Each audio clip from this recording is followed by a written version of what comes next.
So if you don't mind, we're going to take it to Numbers 13.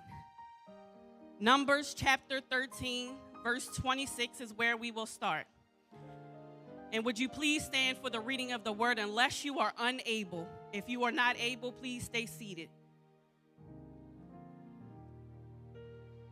And I'll be reading from the NIV version. And it starts. They came back to Moses and Aaron and the whole Israelite community at Kadesh in the desert of Paran. There they reported to them and to the whole assembly and showed them the fruit of the land. They gave Moses this account. We went into the land to which you sent us, and it does flow with milk and honey. Here is its fruit. But the people who live there are powerful, and the cities are fortified and very large. We even saw descendants of Anak there. Turn to your neighbor. I'm going to take it old school. Turn to your neighbor and say, you're being rerouted. Say it again, because y'all said that a little afraid. You're being rerouted. You may have a seat. Yeah, you got to say it with your chest. You can't be scared saying that. You got to say it with some oomph behind it. When you're not sure, that's when the enemy creep in. So you got to, I'm being rerouted. So to give some backstory on what is going on, the Israelites had been on a journey for hundreds of years. They were under the rule of a king named Pharaoh, who treated them terribly. He used them as slaves, and he made them do all kinds of hard labor. Things like building cities with their bare hands and making bricks without any straw. Moses was sent to Pharaoh by God to tell him, let my people go. But Pharaoh, being an arrogant man with a hardened heart, refused. After several times of asking, God sent 10 different plagues, and this starts in Exodus chapter 7. Pharaoh finally said, take your people and go when we get to Exodus chapter 11. But shortly after Pharaoh saying this, he changes his mind. As the Israelites are leaving, they reach what's known as the Red Sea. So behind them, they have the Egyptian army chasing after them. And in front of them, they have a new obstacle, which is the Red Sea. How are we going to get through the Red Sea? So when they see this new obstacle, they begin to complain. You bring me all the way out here. I'm following you, Moses. You bring me all the way out here just to be killed. You could have left me where I was at. Because we get comfortable in some places that we're sitting. We get comfortable in the pews that we're sitting in each and every Sunday, and we don't want to serve because we're comfortable. So you could have left me in the pew instead of taking me in the neighborhood where the people need me. You see, God had promised the Israelites that they would make it to the promised land. But in that moment, what God promised them wasn't what they saw. So they're wondering, how will we cross the Red Sea? So Moses takes out his staff and he parts the waters. Each and every Israelite walks across on dry land. When Pharaoh's army steps in the waters close immediately. Each and every Israelite and their horses drowned. So they saw this miracle with their very own eyes. God had literally provided a way out for them. So you would think that because of what they just saw, they would have a little bit of confidence and belief in what God said, right? But let's not get too cocky and let's not get too judgmental, because I'm sure there are people sitting here today who can relate to seeing God work a miracle right in front of your eyes, but yet you don't want to move when he says move. I'm sure there are people online who have witnessed God move an entire mountain for you or someone in your family. However, we can't see past this difficult situation. We've seen God move over and over and over again, but we still don't believe. The problem with the Israelites wasn't that they did not know God. They knew who he was and even heard his voice. But sometimes when it doesn't look like what God promised, we lose faith. God already told you that you was to be the generational curse breaker in your family, but right now you're still struggling with your mouth and your attitude. God already told you that you would be the first not to struggle with anxiety, but yet you're going to a therapist and you feel like something is wrong. The promise in which you see is not lining up. So here in Numbers, Moses has appointed 12 people, one from each tribe of the Israelites, to go look at this land that was already promised and bring back a report. Now, the Bible doesn't say this, but this is just Keona 101. I don't believe that they were sent to the land to be discouraged, but I believe that they were sent to the land to see what it looked like before they possessed it, so that you could see the power of God that you serve. See, if you see what it was before, you would have something to compare it to after. If you see the magnitude of the people there now, you would know that you can't do it in your own strength and you need me. If you realize the size of the mountain that I moved, then you would know that it wasn't you at all. They had some specific instructions, and it lays it out in Numbers 13. It starts at verse 17. It says, when Moses sent them to explore Canaan, he said, go up through the Negev and on into the hill country. See what the land is like, whether the people who live there are strong or weak, few or many. What kind of land do they live in? Is it good or is it bad? What kind of towns do they live in? Or is it walled? Is it fortified? What's the soil like? Is it fertile or is it poor? Are the trees there or not? Do your best to bring back some of the fruit of the land. And after 40 days of them spying out the land, they do return with a report. And the report is where we pick up in 26, verse 26. The people that had gone out to spy out the land had came back and spread such a bad report that they instilled fear in the rest of the Israelites. So much so that the Israelites didn't even want to go anymore. They focused more on the negative that they forgot all about the promise that they had to begin with.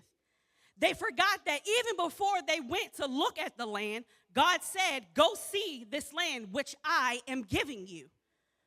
They forgot the evidence that they had right in front of their very eyes. The Bible said that they indeed had seen milk and honey. Why is that important? Because this was something that represented abundance, prosperity, and fertility of the land. They even brought back some grapes. And the Bible said that the grapes were so big, not one but two people had to carry it back. I don't know about you, but when the last time you've been to Aldi, Giant, Food Lion, when is the last time you seen a grapevine so big that you had to have two people carry it back? If you've seen it, let me know because we're going to go get it. So the evidence was there. They had it. The evidence was there. But the fear far outweighed everything else in that moment. So the first lesson that we could take away from Numbers 13, don't be so distracted by your current circumstance that you forget your promise. I'm going to say that again. Don't be so distracted by your current circumstance that you forget your promise. The promise wasn't contingent upon them being bigger or stronger than who already lived there. It wasn't contingent on if they looked good or even if they could read well. They already had the keys to move in. All they had to do was go. The promise God gave them required a little bit of action. The word go is a verb. That means you got to move. It means to move on a course or to proceed. In this case, all the Israelites had to do was to proceed with the plan God promised in the beginning. But I want you to get the visual. Imagine coming to a city, let's say Crownsville, that God says is already yours, like the lands across the street, and seeing people who are so big in stature that standing next to them, you look like a grasshopper. Yes, those grasshoppers that you pull your fly swatter out and you squish with no second thought. So you tell me, does the promise still remain in your mind or how big the people are in front of you? going to be honest. It would be very hard for me to still think about the promise when what I see are these big people standing in front of me, these giants standing in front of me. When I went to research the people of Enoch, they were described as giants, not just big in stature, giants, and people who caused a lot of trouble and did evil things. Later on in the Bible, it says the people were at rest from war once they were actually killed. That means they caused some havoc. But just as I was researching them, I also began to sit back and think about another giant, the story of David and Goliath. Goliath, the giant who had been taunting the city for 40 days, and David, a young boy who tended to sheep and couldn't even fit any war clothes. Some may have said he was like a grasshopper to Goliath, but that didn't stop him. David took 5 smooth stones and a slingshot. He didn't have any special training. He didn't have any heavy equipment, no heavy artillery, and yet here he slayed the giant. See, David knew that all he needed was the living power of God. He knew that he couldn't do it in his own strength. So the same God that killed the giant for David is the same God that can kill the giant for you. The giant that you're standing here facing may look a little different. It might be the giant of depression. It might be the giant of suicidal thoughts. It might be the giant of insecurity. It might be the giant of doubt, worry, and fear. But that's no match for God, because just as David took out his slingshot, you too can sling the depression.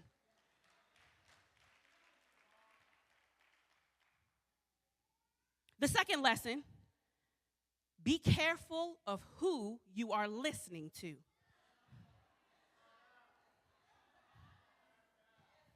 Be careful of who you are listening to. Out of the 12 spies that went to Canaan, 11 brought back a report of fear. 11 out of the 12. That's the majority. Caleb was the only one who believed that they, in fact, could defeat the people of Enoch. Have you ever had someone speak their fear over you and you not even realize it? They start with little things like, are you really going to start that Bible study at the church and you don't even memorize scripture? Do you think you're the best person for the job and you can't even speak well? You don't have any degrees. You didn't even go to college. Your mother used to be strung out on drugs and you want to be the first in your family to graduate college? Be for real. But I came here to tell you today that don't be afraid to step out of the crowd. Sometimes you will be the only one. See, I'm the girl who grew up down 20 and on Section 8. I'm the same girl who smoked weed every day. I'm the same girl that tried to commit suicide and the one that came from a one-parent household. I am the same one that they said wouldn't make it out of prison. I am the same one who served an 82-month sentence, and God said, I can still use you.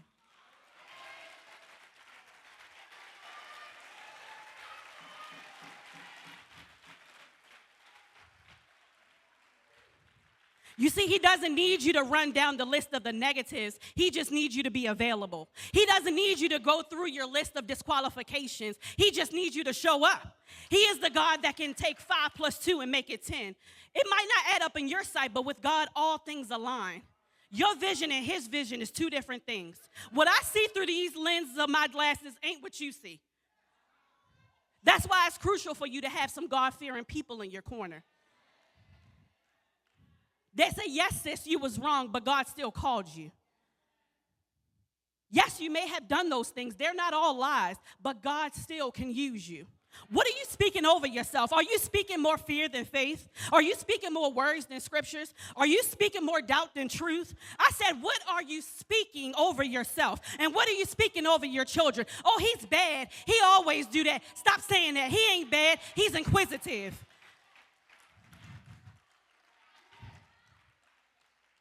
That old saying of sticks and stones may break your bones, but words will never hurt is a lie. It's a lie. That's why you still remember what your mother called you when you were a kid. That's why you still remember when they picked on you as a child and they called you fat. That's why when you hear lies about you, it disrupts your whole faith, because words do hurt. Words have a way of transforming what you think about yourself and what you believe. That's why it can diminish your faith. You got to be careful of who you're listening to. Side note, that's why you don't let everybody speak over you. Because I don't know what you got going over there in your household. I can't have you speaking that over me. I can't have you speaking things over me that I don't even know what you're talking about. But as for me and my house, we are more than conquerors. We are head and not the tail. We are above and not beneath. We are the lender and not the borrower. So who are you listening to? The last lesson that I got from this is build your faith by going back to the source of your last miracle. The Israelites were so blinded by what they heard in this report that they forgot all about what God had just done for them. They had just been freed from slavery from over 400 years. They had seen their enemy killed without even having to lift a finger. And as a bonus, God followed them in a pillar of fire by night and a cloud by day. 24 hours a day, they had a visual reminder that God was with them. Yet here they are, scared and not wanting to go to the promised land anymore. Later on, I want you to go back and read the entire story because there are many things that transpire for the Israelites. But the story didn't end there for them. I'm going to make a long story short. Later on in the book, in the book of Joshua, the Israelites do make it to the promised land. It was a promise that was delayed, but the promise still stood. After wandering in the wilderness for 40 years, a trip that should have only taken them 11 days. And if it was now, it'd probably take about 45 minutes because we got cars. They didn't have a car. They was walking. So it would have taken them 11 days with all their stuff, and it took 40 years. Can you imagine your faith delaying the promise for 40 years? I remember a couple of weeks ago, my friends and I, we were heading back home from a girls' night out. I had the GPS on, and it was telling me step by step which way to go. But the conversation in the car got so good that in that slight moment, I took my eyes off the GPS, and it caused me to miss my turn. In that moment, I almost let panic set in. But before I could panic, I saw the GPS with a message at the top. Rerouting. The GPS was automatically rerouting me to the next possible way for me to still make it to my location. It would add a few more minutes for me to get there, but I would indeed still make it. The roads we were taking may have changed, but the final destination remained the same. And I want you to catch that because there's somebody here who is worried that they are not going to make it to the promise that God gave them. And he said that I still stand on that promise. I'm just rerouting you, baby. Your road may look different. Your road may have some giants. Your road may have looked like you missed your exit, but I'm just rerouting you. From the day that the promise was spoken to the day that it was fulfilled, 700 years. 700 years in total. They had some people die along the way, but the promise was still the promise. God was showing them that my word does not return to me void. So if I said it, then please believe that I will do it. 40 years. 40 years of wandering. 40 years of trials, tests, delay, and doubt. I kept asking God, what is so important with 40? So in the Bible, the number 40 holds a little weight. It represents a period of testing, preparation, and divine intervention. It symbolizes renewal, transformation, and guess what else? The fulfillment of God's promises. See, I'm a person that needs some proof sometimes. I need you to show me what we're talking about. So if you came here today and you couldn't think of any miracles, I got some for you.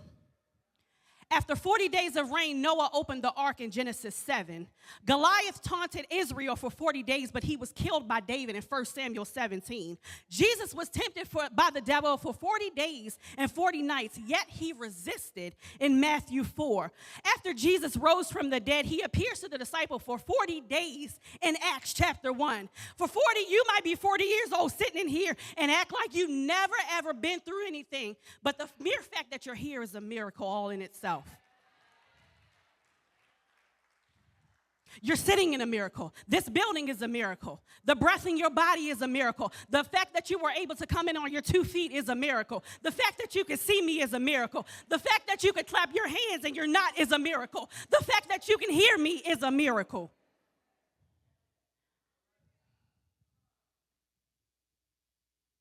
It may have been 40 minutes of this test for you. I don't know. 40 minutes, 40 days, or even 40 years. And it could be a little weary. But God said, this is your proof that your renewal has started.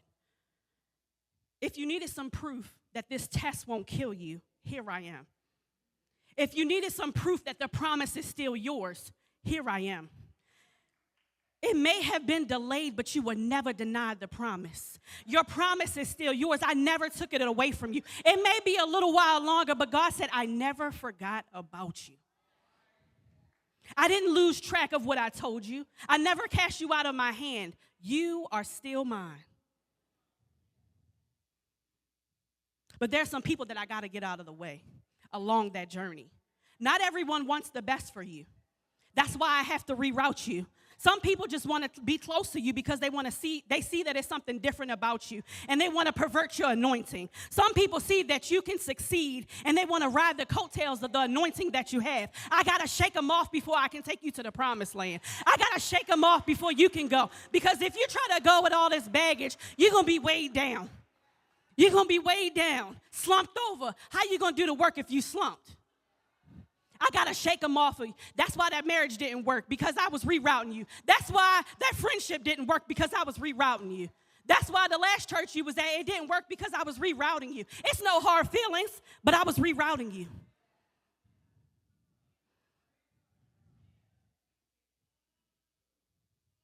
But you got to trust me.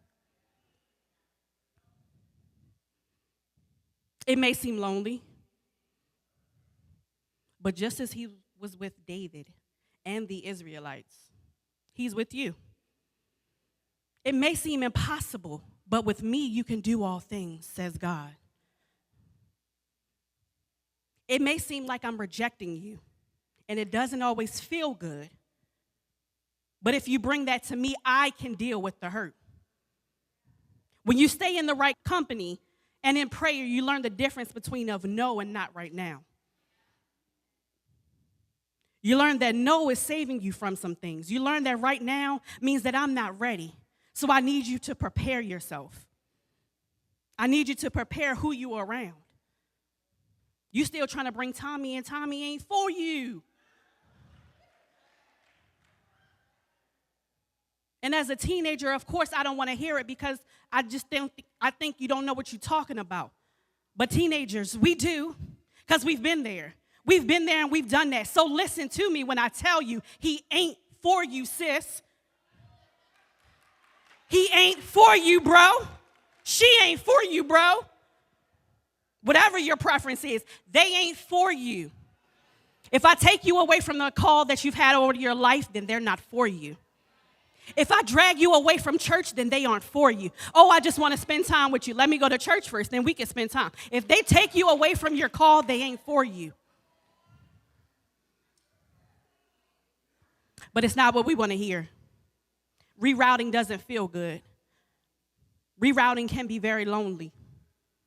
Rerouting can look like you sitting in a prison cell because you have to deal with the consequences of your actions. Rerouting looks like you and God, nobody else.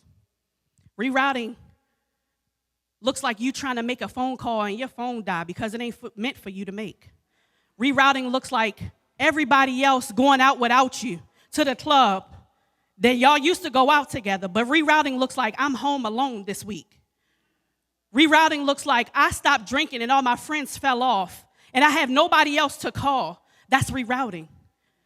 Rerouting looks like you showing up to church and you don't know what it is about this church, but you're rerouting. And I just stopped here to tell you that rerouting may be God trying to call you to something to remind you, I still care. I still love you. I never left you. So as we close,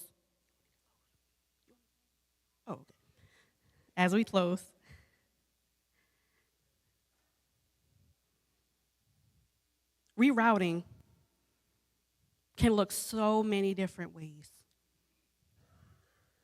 It's not black and white, and it can change tomorrow. But that's why God sent you fellowship of people in your church, so that you can hook up with some people who know how to pray over you. Not pray, P-R-E-Y, but pray, P-R-A-Y.